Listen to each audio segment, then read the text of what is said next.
Shri Gurubhyo Namaha children. I welcome you all to our online teaching academy Ekalaiva.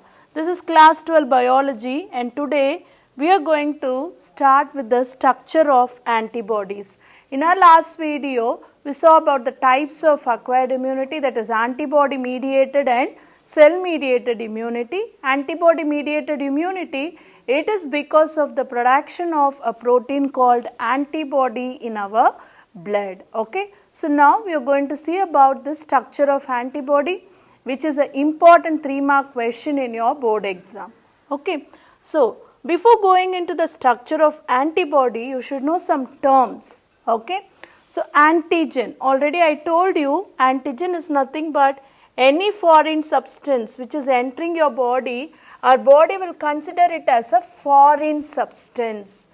Okay. It is not that, please keep one thing in your mind, antigen is not always microorganisms. Okay. If a person is having a dust allergy, when a dust is entering their body, the dust is an antigen there. Okay. So, any foreign substance that enters our body and stimulates immune response, we are calling it as antigen. Okay. Is that clear? Now, antigenicity. Okay. This antigen is possessing some properties like antigenicity and immunogenicity. Antigenicity, it is the ability of an antigen to generate specific immune response to produce antibody. Okay, we have seen already that acquired immunity is pathogen specific. Here we can say it as antigen specific. Okay, according to the antigen, according to the structure or chemicals exposed in that antigen, the antibodies, specific antibodies will be produced, and that ability of an antigen we are calling it as antigenicity. The next, immunogenicity, it is the ability of an antigen to react with specific antibody. Antigenicity, it is the ability of antigen to produce the antibody. Okay, it's a specific antibody, and immunogenicity is nothing but the ability of the antigen to react with its specific antibody. So, what are all the things acting as antigen when you see?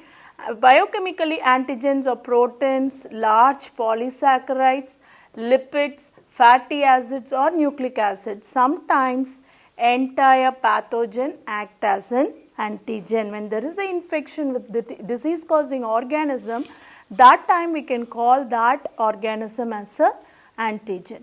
Okay. So, now we will go into the structure of our antibodies, and these antibodies are proteins produced in our body by our plasma cells in response to an antigen which enters our body.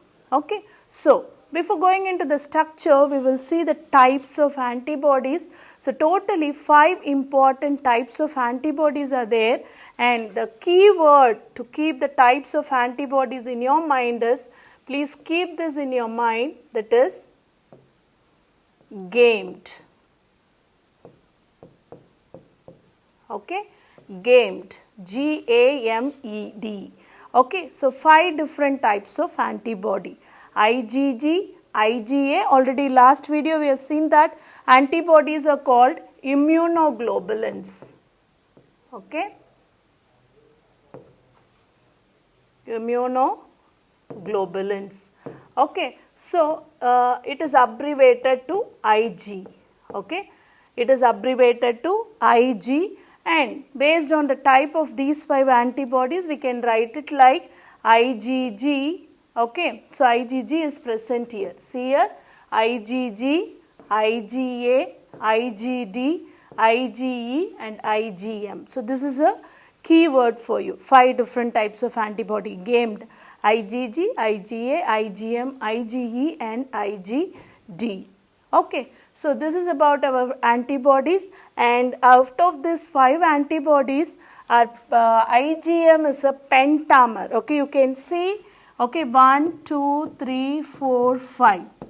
Okay, 5 antibodies are combined together to form that whole antibody structure. So, this is a pentamer.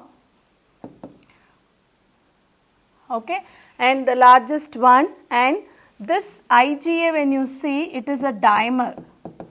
dimer antibody, and all others, when you see only one antibody is there, we can call it as a monomer antibodies.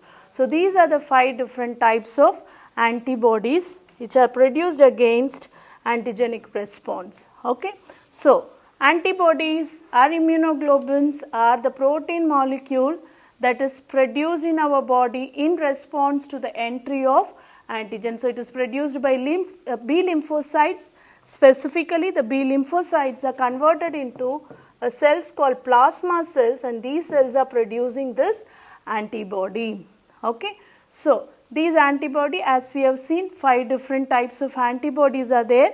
Okay, you keep that gamed in your mind. Okay, and we will see what is the function of each and every antibody.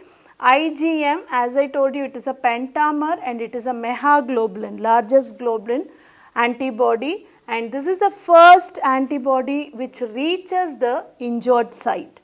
Okay, when you get any injury, to avoid secondary infection with other bacteria which are present in air and other sources, these antibodies will reach that site and encounter if any secondary organism entering that particular site. And IgA, it is called secretory antibody as it is present in the body secretions. Okay. So in our first unit, okay, you have learnt about the importance of colostrum, first milk secreted by the women, okay, after the delivery.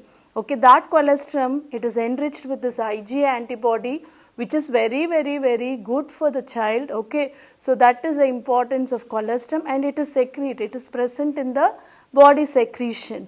Okay, so because of that only it is called as secretory antibody. And then IgD, okay, it binds to B lymphocyte and act as a surface receptor, okay, to receive the antigen. Then IgE, it is an antibody which is produced in allergic condition.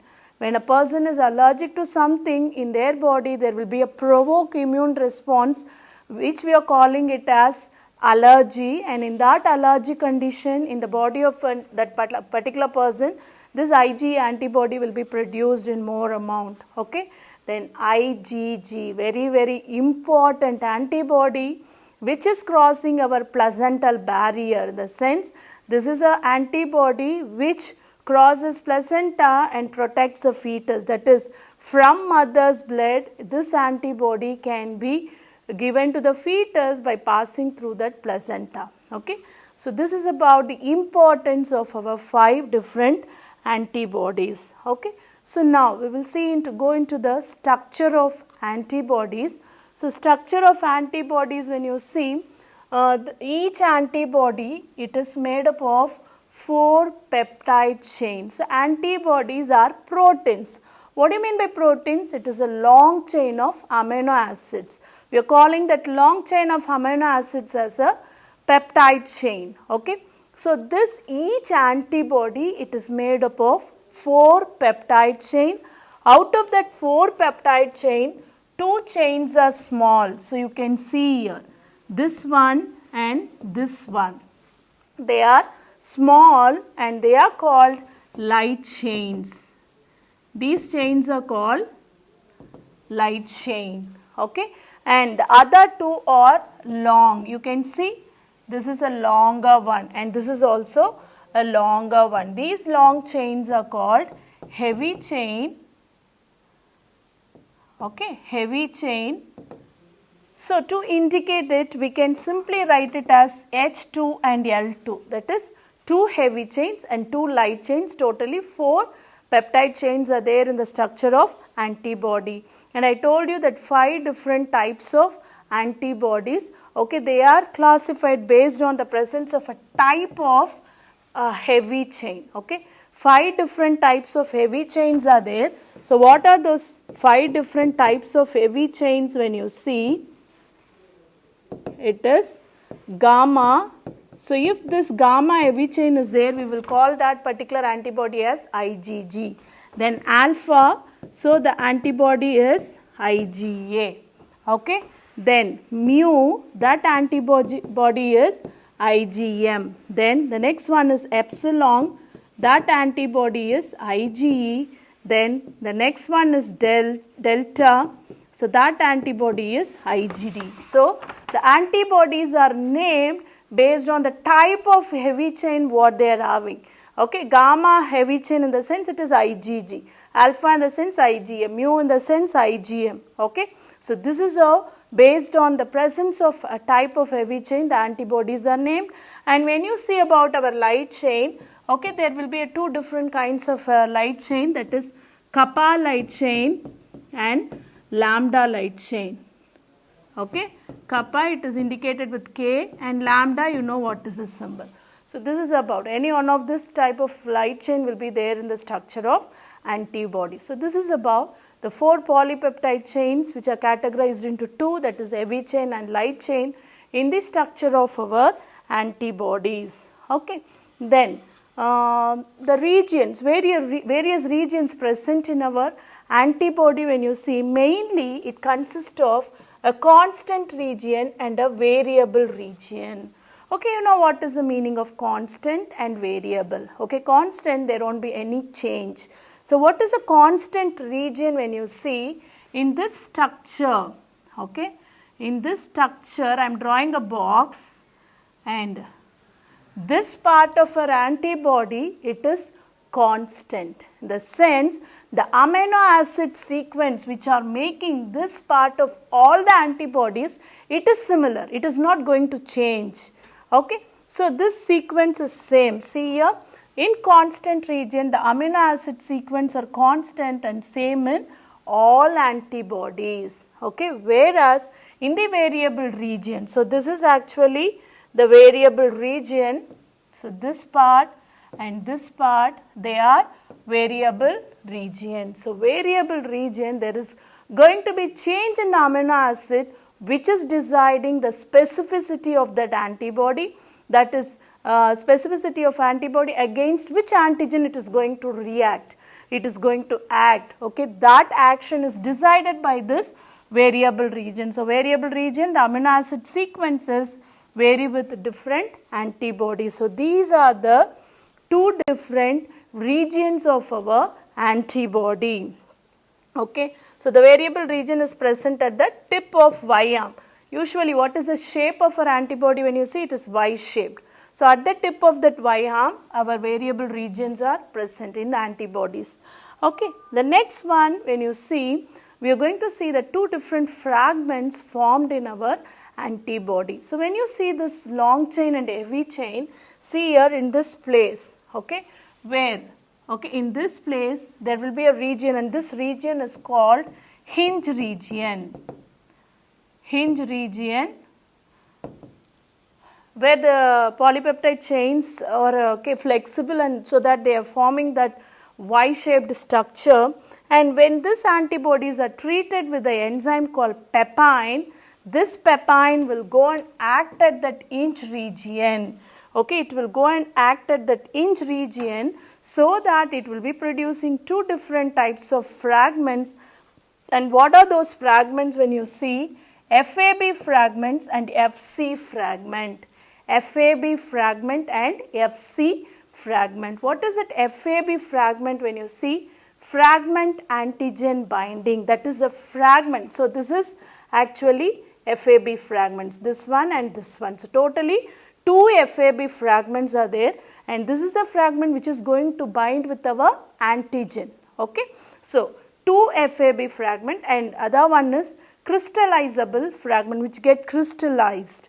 Okay, so this fragment is called FC fragment, that C stands for crystallizable fragment. So this is about, okay, and as I told you, this FAB binds with epitope. Okay, next slide I will tell you, I will discuss you what is that epitope. And this FC binds to complement, bonding to macrophage, participates in allergic reaction, all those things. Okay, binds to complement in the sense, in your higher studies you will learn this, once this antibody goes and binds with antigen, there will be a activation of a system called complement system, and activation of this complement system will kill that antigen. Okay, so this is the site where that what is that complement system is going to come and bind, so that it can act against, it can complete its function. Okay. So, this is in all these things when you see an allergic reaction, this particular part is going and binding around that mast cell, so that the mast cells will be ruptured to release histamines, which leads to that allergic reaction. So, that is the importance of our Fc region. FAB is mainly for binding with the antigen. Now, I told you something called epitope and paratope. Okay, what is that epitope and paratope? Please keep it in your mind, understand it properly. Epitope, it is a part of antigen. Epitope is a part of antigen and paratope is a part of antibody. Okay, this you should keep in your mind. Epitope is a part of antigen and paratope is a part of antibody. So, epitope, okay, antigen can be foreign molecule that interacts with the cells of immune system. So, the molecules of the antigen to with antibody attach themselves, we are calling it as epitope. To say clearly, the part of antibody which is going to bind with antigen, it is not that okay, antigen comes and binds as such. Okay, a particular part of the antigen will come and bind with our antibody. That particular part on the antigen, we are calling it as, see in this diagram you can see this. This is the antigen, this particular part comes and binds here. So, this is called epitope. Okay, and the region on the antibody which binds to the epitope, that is we are calling it as a paratope. Okay, so epitope and paratope. So, when you see this, this is our antigen and this structure, it is there, no? A part of the antigen which is going to bind with antibody, that is called epitope, and the part of the antibody which is going to bind with our antigen, we are calling it as paratope. So, this is how these immunoglobulins are produced in our body to give out antibody mediated immunity. To receive our online lessons, please press subscribe button so that you will receive our latest updates. Thank you, children.